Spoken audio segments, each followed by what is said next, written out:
How can you enhance the visuals for your sermon series? Let's talk about it.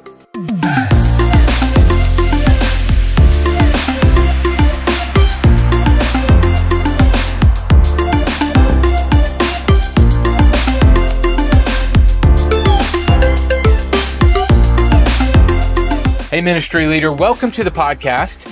Today we're talking about how to enhance your sermon series graphics and video. What is a good checklist of deliverables for a sermon series package? How much should I spend? All that and more this week. Does your church have an active social media presence? Do you find it hard to keep your pages current and engaging? Well, our friends at Outreach have a solution that can help. Outreach Social is an inexpensive service that provides you with an easy-to-use automatic post scheduler that connects directly to your social pages to keep them updated. The subscription service also has over 4,000 graphics and motions, or you can upload your own. Right now, you can try it for just $1 a month for the next 3 months. Just visit outreach.com/outreach social. That's outreach.com/outreach social. This week, I welcome Kevin Weirs to the show. Kevin is the Director of Awesomeness. That's a name I call myself all the time. He's the Director of Awesomeness at iTeachChurch. They're a curriculum for kids and students. Kevin's been in ministry a long time and can speak very much to this topic today. Here's Kevin. Kevin, my man. What's up, buddy? What's up, Carl? Good to see you. So we just got back from a conference together. We're both running around ragged. Are those good experiences for you? Do you come home exhausted, or what's it like for you? Well, we put a little family vacation in with it as well. So we get there a day early, get settled. We have my in-laws, we have our daughters, we stay an extra day in Franklin. But then honestly, the drive back is like, it's ragged. The conference itself is just awesome to connect with people like yourself and all the partners there and all the Kidman people. It's an amazing experience. So we come back kind of recharged and then dragging a little bit too. I hear that. All right. So I want people to know about your ministry background and experience. Kind of give me the story of where you got to where you are.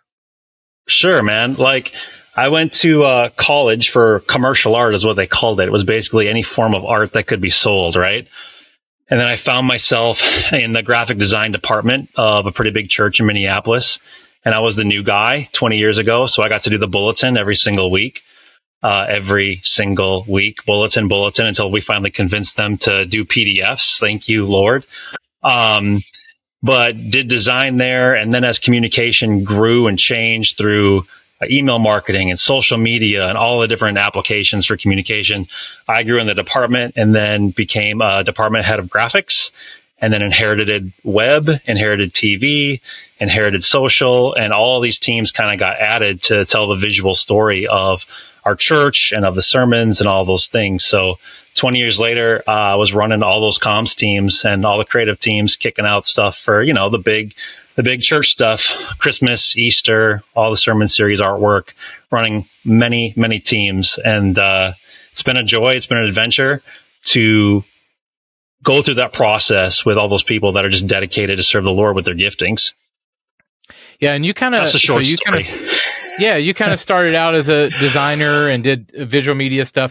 And then the Lord has really led you the last few years to really lead teams and kind of be more of in a director role at the churches that you served, right?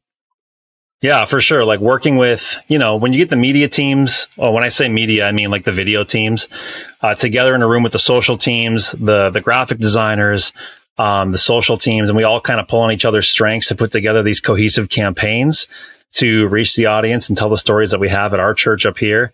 That has been my nitty gritty for the past 7-8 years. Yeah. Tell me about the position of your church right now. How do you serve? So right now, since my wife and I launched our own little, sub project, I actually took a step back. We did a church plant 4 years ago. And instead of running all of those comms teams and all those creative teams, that would have been a lot. So they reassigned me to just run all of our websites, which is like 7 to 8 different web properties. So my focus on the 9 to 5 for the church and all of its campuses and sub-ministries is running our WordPress sites, making sure our stream is good, and all the security updates. So I mostly do the web design stuff right now. So tell me about you mentioned your kind of side thing, your company. Tell me about iTeachChurch. iTeachChurch. Your official title, which I love, is Director of Awesomeness. I got a feeling you named yourself. I got a feeling you gave yourself that title. I did name myself. That started, when you have a role where you're kind of doing everything. It started as a joke because we were having, it was either a new members class or something where they needed to print me a name card or a business card. And one of the executive assistants, she's like, well, what's your title? What do we even call you? And I'm like, how about Director of Awesomeness? She's like, we can't put that on your business card. I'm like, well, I don't know what else to call myself. So then when we started iTeachChurch, me and my wife, Alicia, I'm like, well, I'm making up the rules now. So it's going in the email sig. It's going on business cards. It's Director of Awesomeness. And we like to have fun. We like to make Jesus fun. So why not have fun titles, right? Yeah. Yeah. Dude, I love it. So tell me about your curriculum provider for kids ministries, right? Tell me about it. So Alicia, she was a kindergarten teacher for 10 years. Then we started our family. We have 2 girls now, 10 and 8. She homeschooled them. And she got kind of called into this church plant endeavor and was the children's ministry director. Our church plant met in a theater. So all the kids' rooms had these massive screens, right? It had all these opportunities for visuals, and we didn't have anything to kind of take advantage of them. So she asked her designer husband, hey, can you help me make some of these screens engaging? And I was like, yeah, let's do it. So we started kind of combining our passion projects, her teaching and writing curriculum, me coming up with visuals for the screens, which I had done at our main campus for years, but not for kids.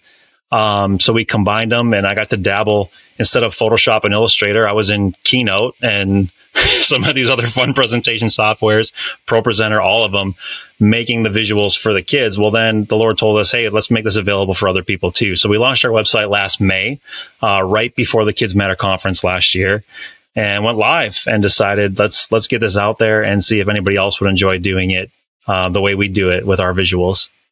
Yeah. Well, you guys do such a great job. One thing that I really noticed, which I go to a lot of these, and passing by you guys last year, I noticed the high quality and engaging nature of your visual content. And as I know. You can pay me later. Thanks, Carl. Yeah. No, seriously, I see a lot of this stuff, and you guys really stood out as far as high quality, and it really does matter. It really does make a difference. So there you go. Free plug. Thank you. You guys do a great job. Seriously. iTeachChurch.com, promo code Carl. We'll make it happen. Yeah. All right. Director of Awesomeness. All right. So let's get into some sermon series stuff. So you have a lot of background working, leading creative teams in the realm of crafting the visual media for your sermon series. So I want to get in the big weeds of like a checklist for everything that you need for your sermon series package or deliverables. But before we dive into there, tell me about the importance. So why would I do this? Why is it important to enhance your sermon series with visual media? Oh, yeah, man. I mean, for me specifically, I'm a visual learner. So anytime you're putting eye candy in front of me that I can relate to, that's going to make an impression on me. It's going to help me digest any kind of content that's coming from the pulpit. And I have to imagine that's the case for everybody sitting in the sanctuaries. Jesus was a visual teacher. He told stories all the time. And when you're making visuals to help aid your pastor connect any of the points that he's making for a message, it's going to help the congregation not just take home some of those things, right? But it's an experience. It's more than just the fonts and color palette on the screen. Anytime you're putting those graphics together, whether it's a main stage graphic, a lower third, intro, outro, any of those items, all of them are connected, and they're building an experience that is like a net web that's going to help the person remember all those points and how it impacted their life and really take it home. I think it's paramount for me. I mean, I'm like I said, visual learner, visual storyteller. It's where I spend most of my time. But when you can take something that your pastor is passionate about and help him carry the mantle of the message that God's given him visually and put that out in front of the congregation so they can experience a piece of that word and a piece of that message too. There's nothing like it for me. Yeah. Good.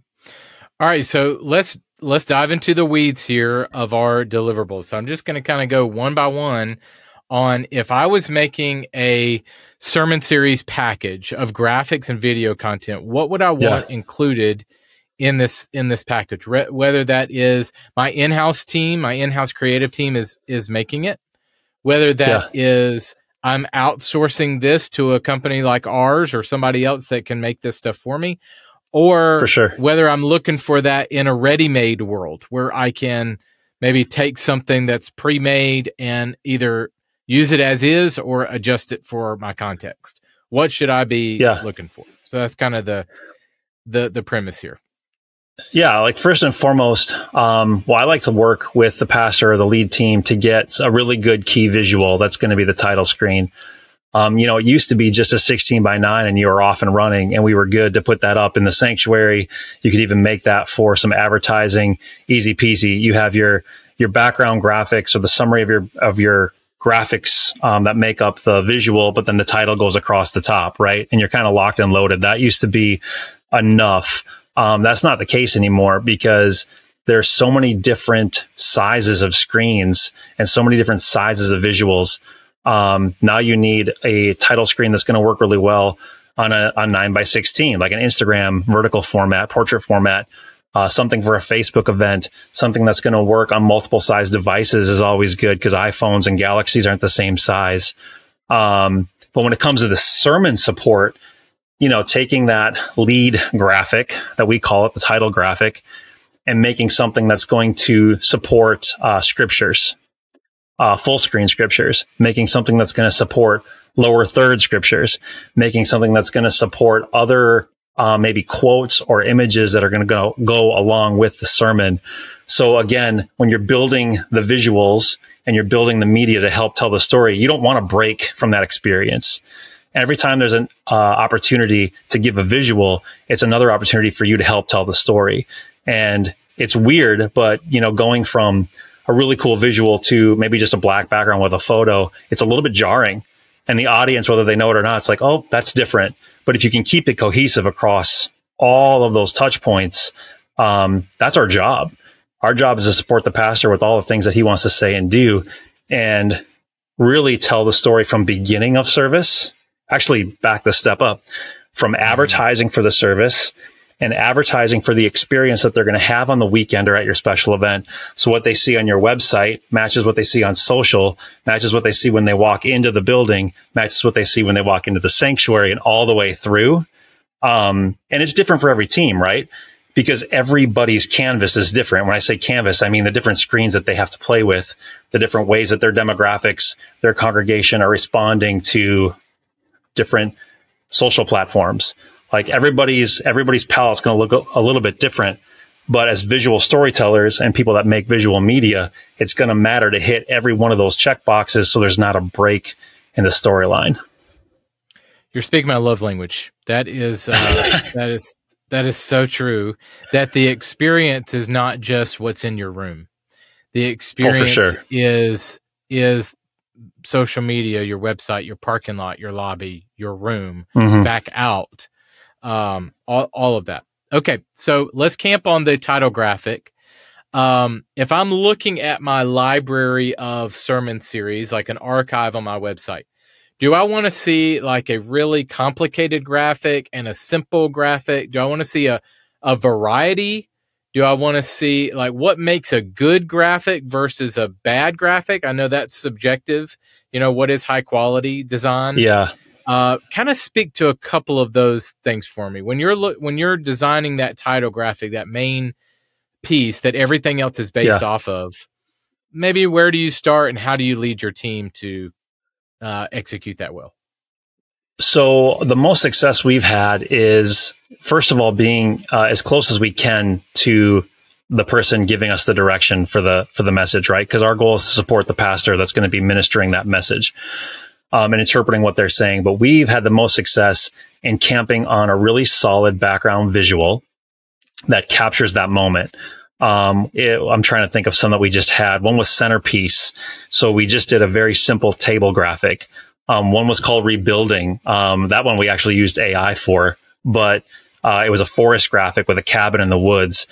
One of them was called, the names are escaping me right now, but we'll do a really solid background graphic and then interweave the title over the top. So when I come to the website, all of them look very similar, and we'll usually camp even on 2 or 3 fonts. So when I'm going through, it's a portfolio of different messages that everybody can experience, and they feel cohesive. Okay. So that's what I want on my social experience when people are going to check it out. That's what I want on the website, that they all feel like they're coming from the same place. We will mix it up and get a little bit more dramatic on YouTube thumbnails or things that we want to grab people's attention. I'm still going to tie the brand in because I want them to know where it's coming from, but I also got to compete out there in social, Civil War world where everybody's trying to get your attention. That's a different battle than if they're coming to my website and they want to peruse and find a specific message. So for our team, we'll find a really good background image or make one and then put the title over the top. So everything looks really cohesive, really solid, and really consistent with our color palette and very few selected fonts. Good. All right. So let's get into blank graphics. Here's what we mean by these is this is your main design without the main title treatment there, so that the main title is removed so that I can use it for during the middle of the sermon. I can put a scripture verse on it. I can inlay an image like a picture, like an illustration picture or something like that. So it leaves space for me to add whatever I need. So walk me through how you guys would do that. Is there a lot of empty space in the center? Is there, kind of walk me through how you would use that element? Yeah. So we do it a couple of ways. To get the primary blank graphic, we'll just shut off the title layer, right? So whether that's in ProPresenter or if it's in Photoshop, we'll just take out the title. So we're left with a really clean image. And then we'll usually throw over the top a 50% gray layer in ProPresenter, or we'll do it in Photoshop and multiply it. To me, the dark screens are always better to contrast when you're going to put up a new quote or a new image. You don't want it to have so many bright colors competing. Our color for our church here in Minnesota is a very bright blue. The hex code is 62CBC9. It's a screaming blue. It's actually the same for iTeachChurch, which is weird, but putting that over a background graphic is going to hurt. So when you're making the blanks, I like to pay homage to the original design, but kind of just knock it way back. So we'll do one of those for scripture and for any of those other assets the pastor needs to add, whether it's images or anything else. But then we'll take that same graphic and we'll chop it up into thirds, because now I have 3 different portrait style backgrounds for Instagram. So any kind of pull quote that's coming out, any kind of scripture that's coming out, I can give that to the social team. And they're not putting out the same graphic. They're putting out a piece of what everybody's already used to, and it already ties into the graphic that we're doing. So we chop them up a couple of different ways. Good. All right, let's talk lower thirds. Are you a still PNG kind of guy? Are you an animated QuickTime movie with Alpha Channel kind of guy, or both? Both. We should probably define some terms here. Yeah, sure. I mean, if just having a lower third, let's just put it this way. If your church is putting up a lower third in the room or on your stream, kudos to you. That's a win. And your AVL team is rocking ProPresenter or whatever that, video system is. So that's awesome. Good for you. Depending on the tone of the series and the tone of what we're putting out for that visual experience. Yeah. Rolling in, something that has some motion, whether it's a simple light leak over the top or an animated logo. I saw what you guys did at, Kids Matter with the car, and the car kind of screaming in and leaving. I don't know if that was you or not, but I was like, yeah, that's got to be Carl's signature on there. Anything, like that, where you're going to call attention to something special. You can mix the palette too. Maybe your scriptures are a static PNG, but when you got something that's a call to action, whether that's going to be prayer or offering, and you need a little bit more attention on that, I would dabble in the animated for sure. Like, it's eyes down there. Just don't do it so much that it breaks that visual experience. Because if it's too much, and you can overplay your hand pretty easy just to make things move because we can, don't do that. Have a purpose behind every design, have a purpose behind every motion. It's got to be there to create the right effect. Yeah, good. So let's define some terms just for people if we lost you. So PNG is a graphic with a transparent background, with no image in the background, so that you can lay it on top of a camera shot or another image of some kind. Then you could do animated lower thirds as a QuickTime movie .mov with an alpha channel. Now, that alpha channel can come out of After Effects. You might be a motion designer to know how to do these. But it's the same principle. There's no background, completely transparent, so that you can overlay that animation on top of a camera shot or another graphic or something like that. So might lose people. All right, so let's get into countdowns. Have you used countdowns to brand with your series? How have you used countdowns in the past? So countdowns, generally we'll do a countdown flavored more to the church, not to the series. The first thing we want people to do is associate themselves with where they are and the tone and what we want them to experience, right? So we'll show lots of pictures of people at the church, hugging, shaking hands, smiles, things of that nature, more branded to the church, not towards the sermon series, unless it's something special like an Easter or a Christmas. We know we have a lot of visitors coming in. They're coming specifically to experience, whether it's the Christmas show or the Easter service. So we'll start throwing the special graphics at them right away. We'll do it even in our pre-service web countdown. We'll put it on the behind the hosts when they're doing the web stream lobby. We really want that to feel like an event, and we'll do it for special conferences too, our women's events and men's events. The event-driven items will brand specific to that. But if it's a weekend service, we want them to know the church first. We want them to feel great about being at the church, not because they came to just hear a special message. So that's how we've walked it in the past. We do the same with our post-message graphics. It'll come back around to support the church branding. Our departure happens into the series graphics and the message graphics and all those visuals. When the pastor takes the pulpit, we will put into all the screens that we have. That's the new experience. You're stepping into this part of the service, and we want them to know that everything shifts. And I agree. I think I've seen it used both ways. On a lot of our series media, we provide a countdown that's branded to that series if people want to use it that way. But I agree. I think it's very effective both.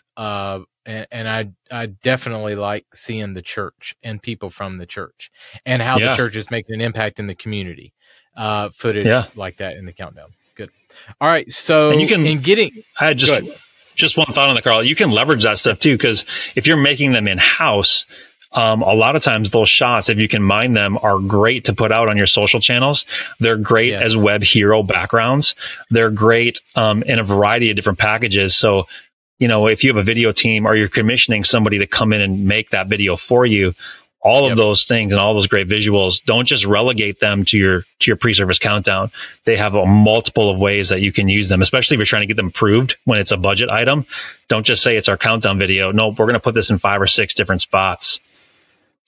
You make such a great point. And people that come to us for custom media, we tell them that as well, that, man, I mean, if you're going to spend the money, get as much legs out of that thing as possible. Like if you're doing a promo video for Easter, let's just say, Man, put that thing on social, put it in your announcement loop, put it inside your countdown, put it in, like, play it.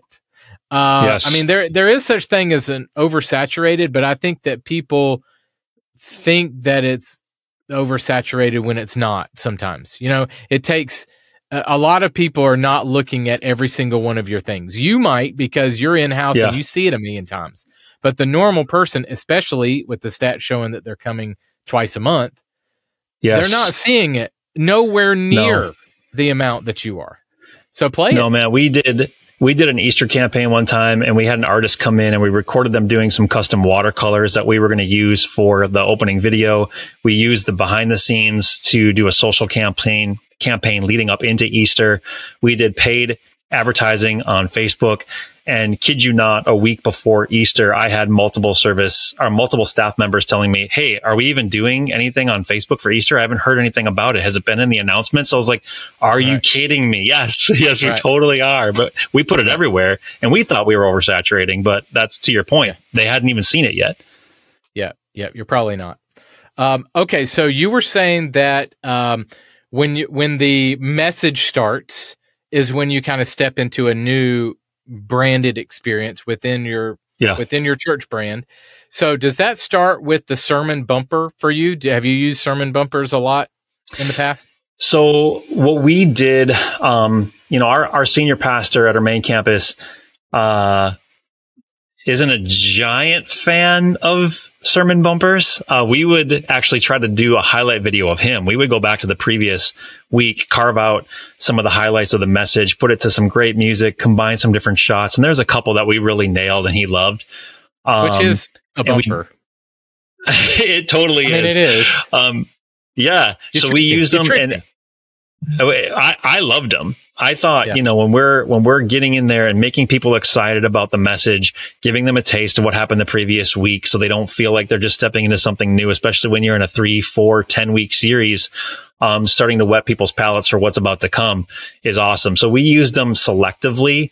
We'll use them for special events as well. When we have guest speakers come in for a multiple night of conferences, we'll ask the video team ahead of time, like, "Hey, we want to make sure that you're capturing some content, and we're going to spin a 30-second to 45-second kind of promo reel so the people that are coming to experience the event, we play that to set up the message." So that's our transition time, right? It's either that or it's our video announcements. Our video announcements will fit that spot too. So coming out of video announcements, the talent on screen will say, "Now let's rejoin the message."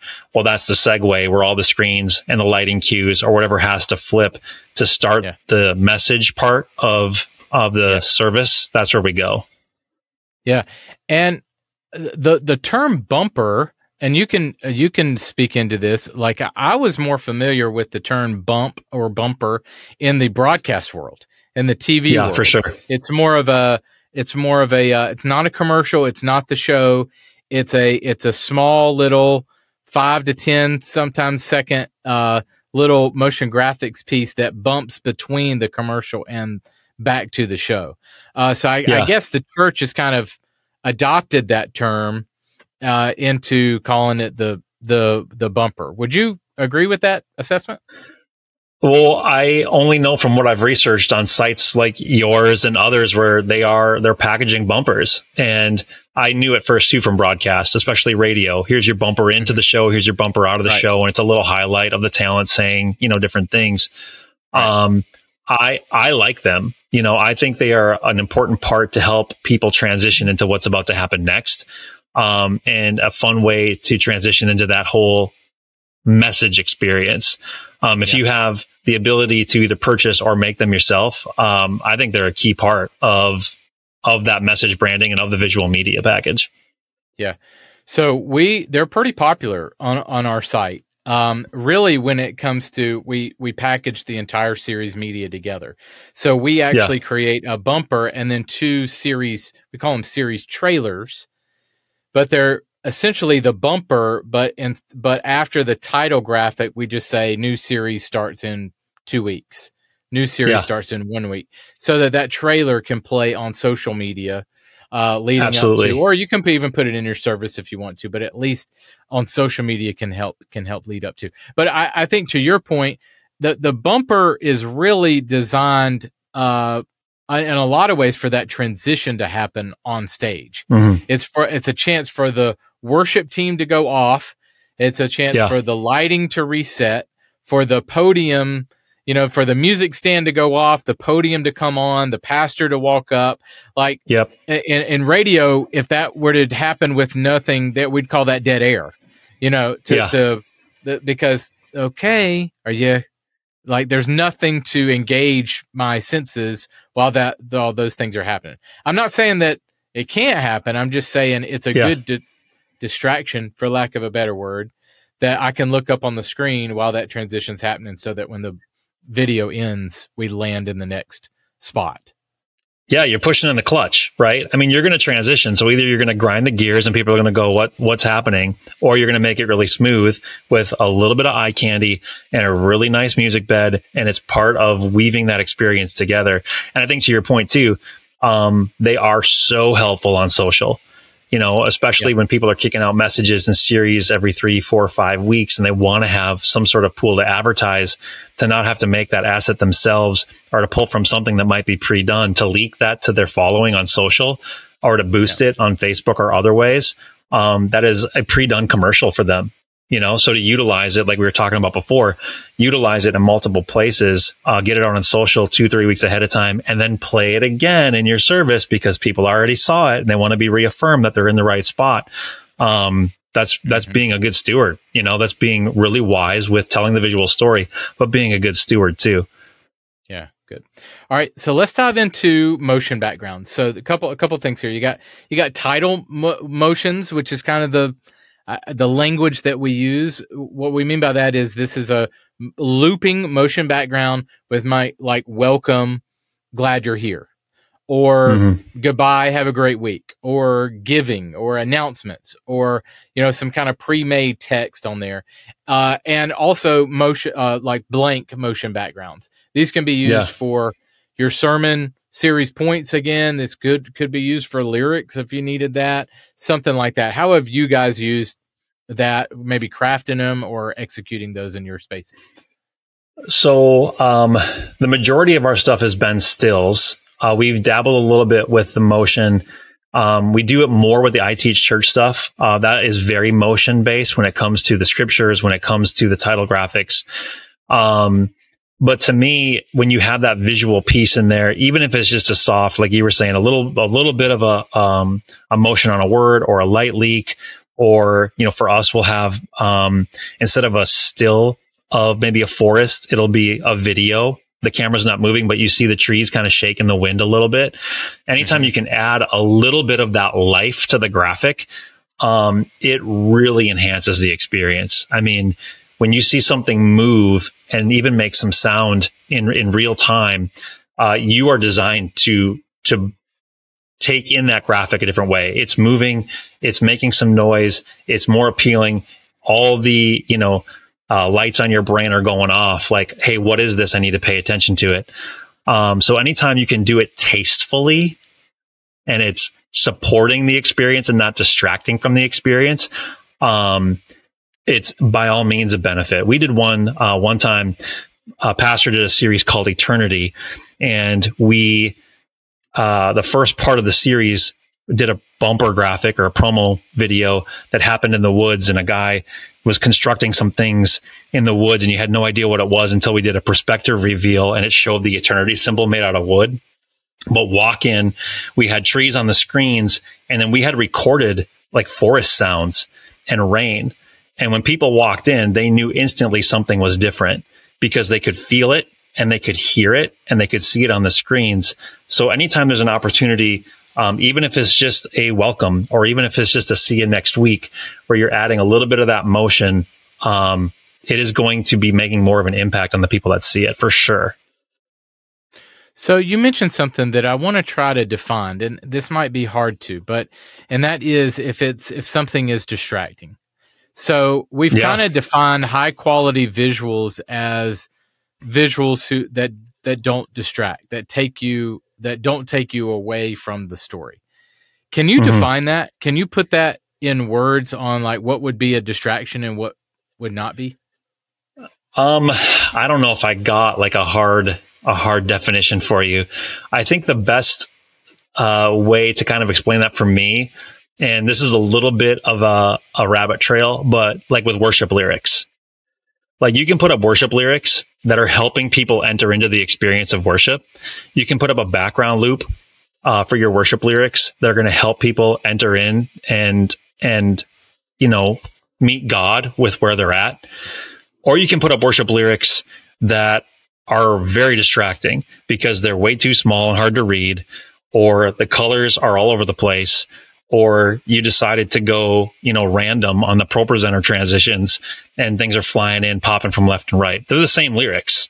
It's the same song, but the visuals are adding to the experience and not interrupting somebody's opportunity to connect with God. So when I say it not distracting, I'm building all of the visual media to point towards the purpose of connecting with Jesus. I'm not building the media to show off what I can do. Because as soon as I build something just to show off what I can do, I'm causing people to look at that graphic as opposed to really key in on what God might want to speak to them that weekend or that Wednesday. So that's what I mean with distracting. Like I want to make sure when we're doing something, the purpose and the heart behind it is to point towards Jesus and to support the pastor and what he wants to tell the congregation, not to show off the latest filter effects that Adobe kicked out or the latest music bed favorites on Soundstripe. They have to have a purpose. So good, man. That was really, really good. I think worship backgrounds and worship lyrics are a great example because, I'm probably in your eye. We could probably get distracted faster than most people. With a hard jump cut on a worship background. That one usually gets me. Or like a palindrome, the ocean does not go that way. And then back, it doesn't work that way. Why are clouds going up, whatever. Or like, we'll jump cut and then back, and then jump cut and then back. Like that was super distracting for me. Okay, good example. All right, so let's kind of round out this sermon series package discussion. So the only thing else I have on my list, which you kind of hit on, is social media, graphics and sizes, and also some print related. So we want to create visual media that could be translated into print. Now you mentioned, your convulsions over bulletin, but there are times when we might need a postcard, a flyer, a handout, something that would incorporate the series branding. You want to talk about making sure that translates?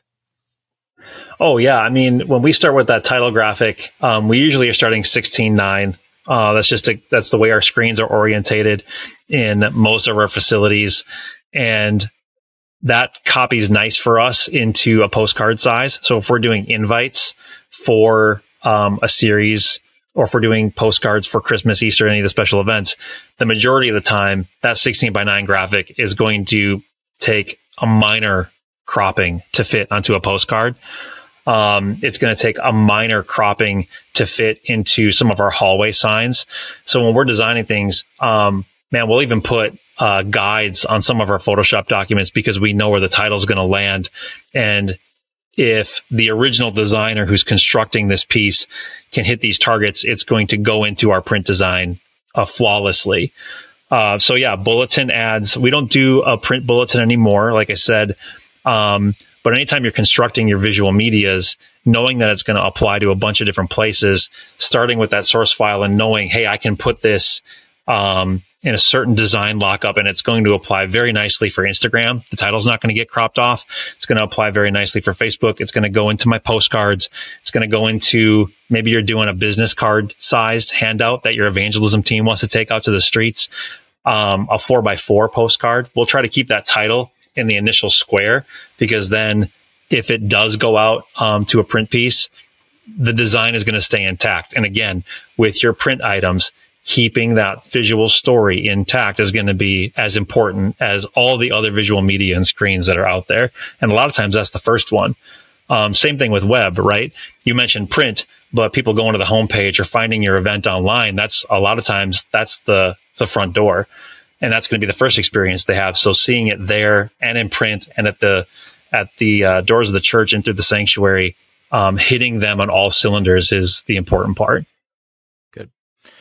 Okay, a couple final questions for you. How much should we expect to spend on, let's say, a ready-made series package? And I can speak to this, but I want to get your thoughts on, people are thinking, wow, that sounds like a lot.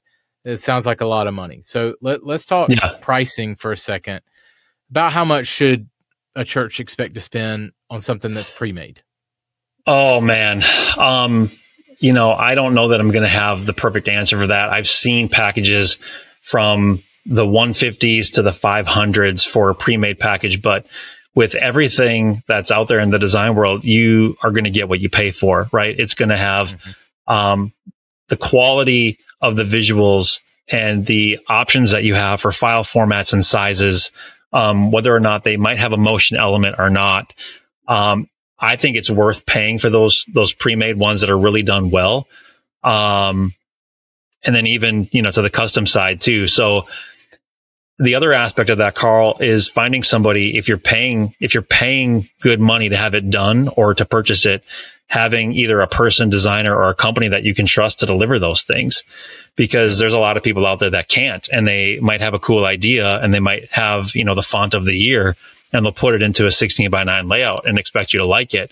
Well, I don't want somebody that's just going to do that. I want to work with somebody that understands the heart of telling the visual story. And to me, it's worth the investment to partner with somebody who understands the heart of the pastor or heart of the church or heart of what I'm doing, trying to communicate as a client, that can match my passion for it. So if you find somebody at $250 for a pre-done package that can do that, awesome. If you can't, and it's going to be $500, $700 to get all the elements that you need, to me, it's worth the investment to have good visuals every time. Yeah, I think you bring up a good point on both fronts. So for us in the ready-made realm, you'll get everything for under $100. So that's nice. Bumper, trailer, design, all of that for under $100. Now the good side is it's affordable to you. It's high quality and affordable to you. The downside is thousands of other churches are going to use that same series. Right.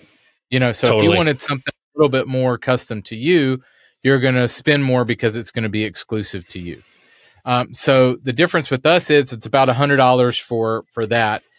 If you were to do it all custom made, you're talking $1,000, $1,500 if you're going to get everything that you would get in a ready-made package. Bumpers, design, all your sizes, all of that.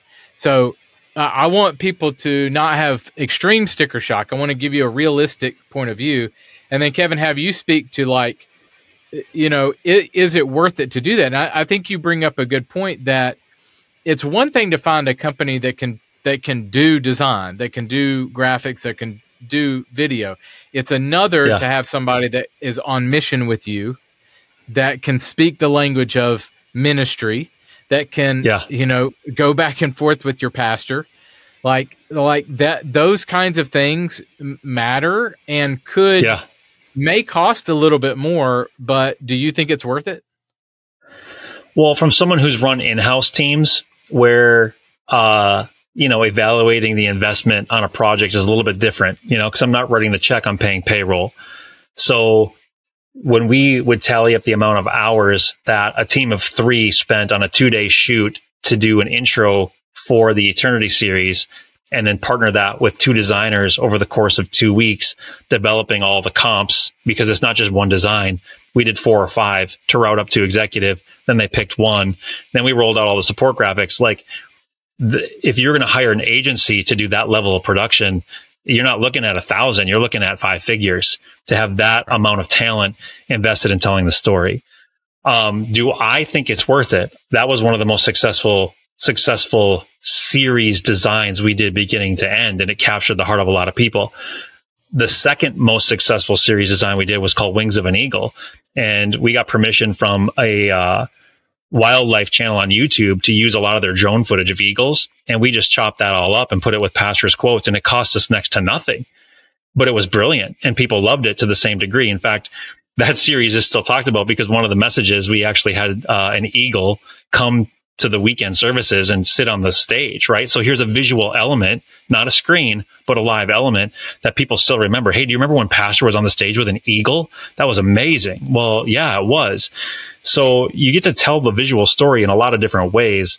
To me, when you're investing in it, it's just get the most bang for your buck, right? So if I'm a smaller church and I have somebody who's high quality company like Church Visuals, who's got a pre-done package deal that I can tailor to what I'm preaching and have them support what God's telling me to tell my congregation, I would do it.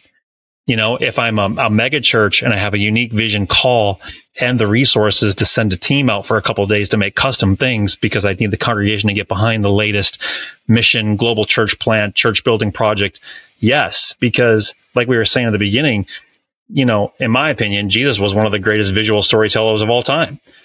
There's stats and there's stories. There's two ways to communicate amazing things, and Jesus picks stories almost always.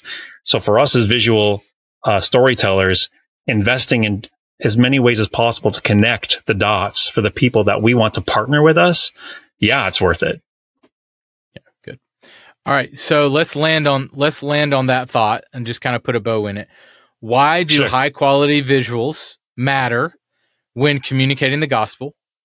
And maybe define high quality. Like why should we spend time, money, resources to make sure that our visuals do in fact help us communicate the greatest story? Well, anytime that you are able to invest in another connection point with your congregation, or honestly with the world, to tell the story of what Jesus did, to tell the story of what Jesus has called your church to do. It's amplifying the things that God has placed as the call for the pastor or for that church. It's helping to tell those stories in another way. And one of the most powerful ways when you're using the visual storytelling aspect and visual media to connect with people, especially nowadays, that's what people are used to ingesting anyway. So meeting them where they're at to tell those stories and capture their attention and then capture their hearts afterwards, I would say that's worth the investment. Absolutely. Man, thank you so much for the time. Tell us again how we can get in touch with you, how we can connect with you at iTeachChurch. Right? Oh, yeah, man. My name's Kevin. My wife, Alicia, we're over iTeachChurch. You can head to iTeachChurch.com, check out our kids' curriculum, or email us at hello@iTeachChurch.com. So what do they get when they use promo code Carl? That's what I want to know.